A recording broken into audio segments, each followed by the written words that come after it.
Y ahora entremos al punto central que ha sido lo que todo el mundo canta y se está convirtiendo en otro cliché, que es el gran triunfo de Fuerza Amplia. Pero aquí hay que hacerse la pregunta, ¿qué es lo que es Fuerza Amplia? ¿Es un partido? No es un partido. 13 partidos, 13 movimientos. Son 13 movimientos, y esos 13 movimientos a su vez están súper adentro, fragmentados. Este Frente Amplio es una caja, es un cajón desastre, donde caen toda clase de cosas que tienen un factor común.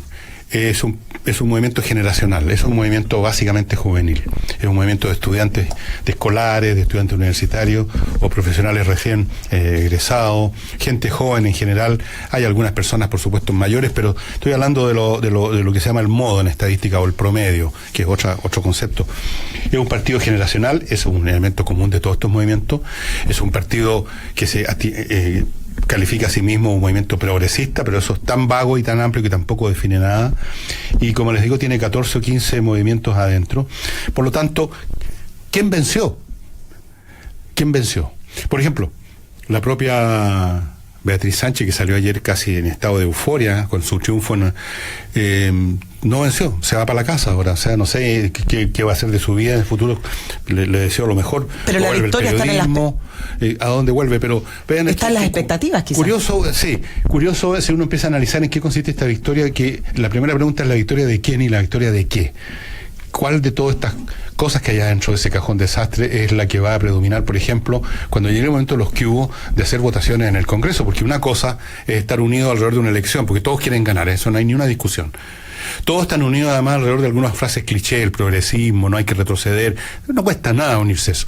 Pero cuando llegue el momento de hacer votaciones específicas sobre temas específicos, donde hay 14 movimientos distintos, no es que estén los 14 representados, los 20 personajes que están ahí, pero puede que varios de estos movimientos estén representados. ¿Cómo van a votar? ¿Cómo van a funcionar? Una cosa, aquí viene otra frase hecha que tú la debes haber escuchado un millón de veces, esto de que esta diversidad es la riqueza del partido.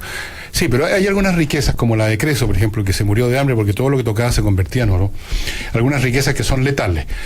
Tanta diversidad y tanta dispersión y fragmentación deja de ser riqueza y se convierte en pobreza, porque no hay para dónde ir, no hay manera de llegar a acuerdos ninguno, salvo en el plano, como digo, general de las frases hechas, Nicole. Claro, lo que pasa es que se supone que esa riqueza significa que están interpretando sectores amplios de la sociedad, y con el sistema anterior simplemente se representaban 2 sectores. La pregunta que hay que hacerse es si, por ejemplo, en el caso del Frente Amplio, representa a sectores importantes de la sociedad estos 13 movimientos, porque si representan una pequeña fracción, entonces uno tendría que preguntarse, ¿vale la pena que estén en el Congreso?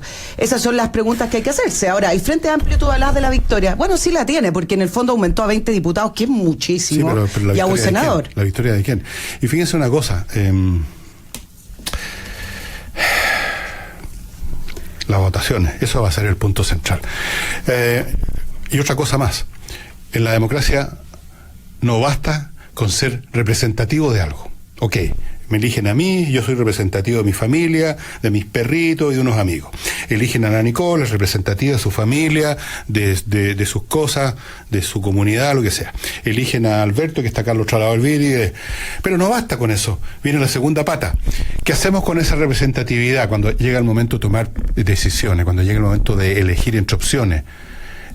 Ya, ok, soy representativo, ¿y ahora qué hacemos? Yo represento a mi familia, tú representas a la tuya, ¿y dónde está el terreno común?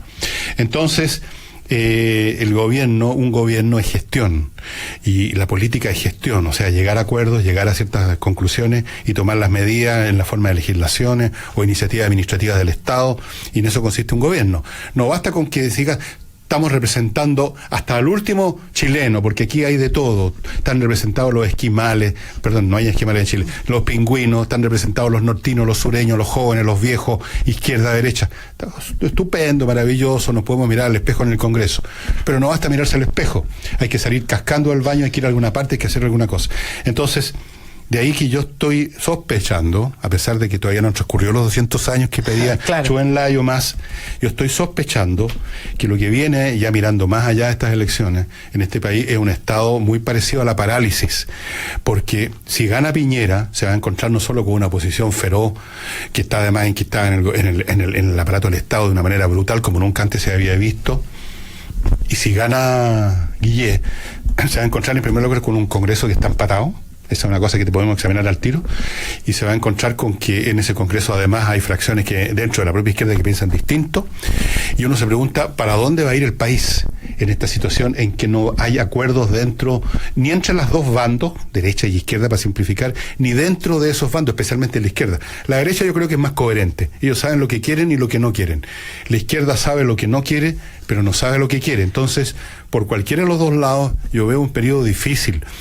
Porque cuando uno inicia un camino en la vida, un país, una persona, se puede equivocar y puede ser un pésimo camino, pero la precondición para llegar a alguna parte buena, si es que la había, es empezar a moverse. Si te quedas parado y paralizado, bueno, entonces ni siquiera se puede tentar suerte, por así decirlo, y empieza a caer todo, empieza a derrumbarse todo, y empezamos a hundirnos en un estado de cosas que Chile ya lo vivió hace un montón de años, que ustedes, gente mucho más joven que yo, probablemente no conocen.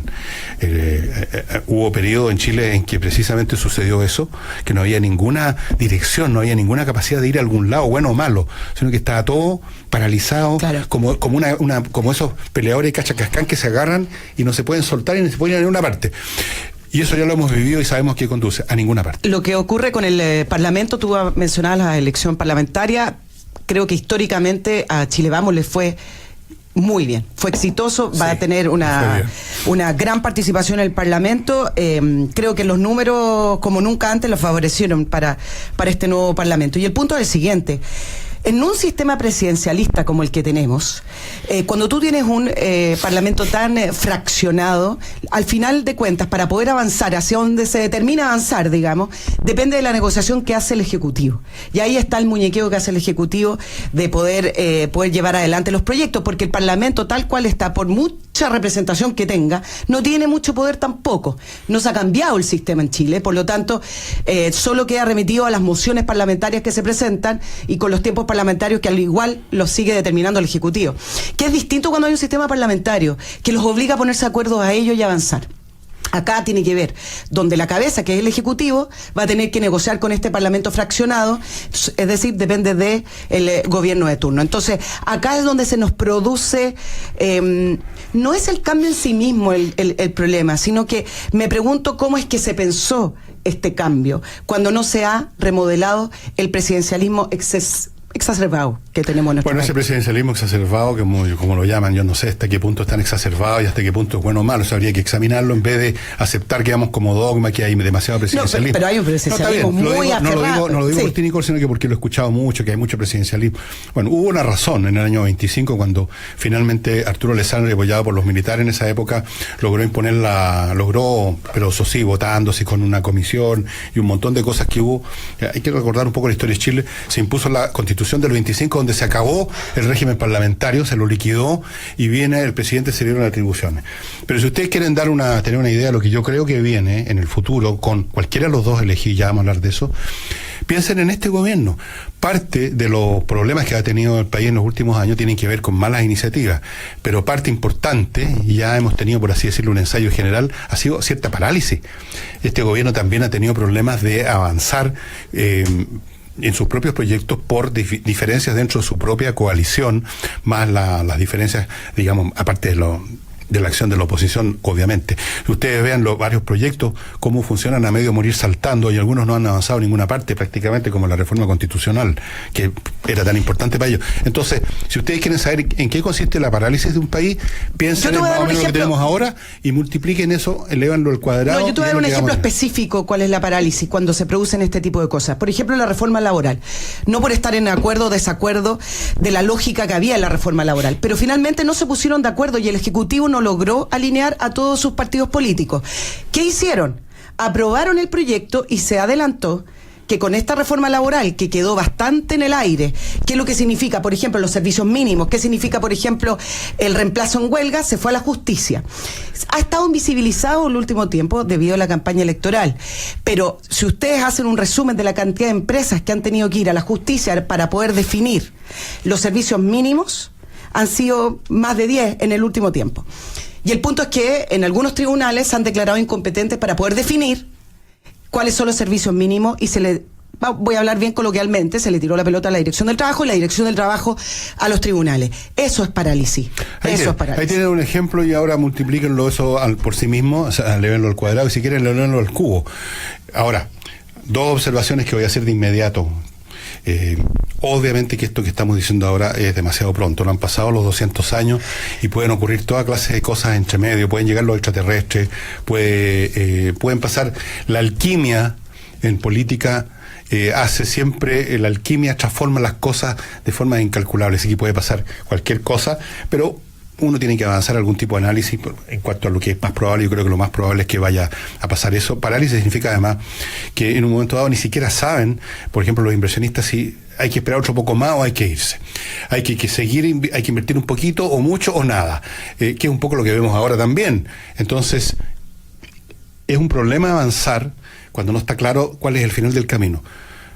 Pero si uno no avanza, ni siquiera va a poder tentar la suerte. O sea, es como ir al casino y no tirar ninguna ficha a la mesa.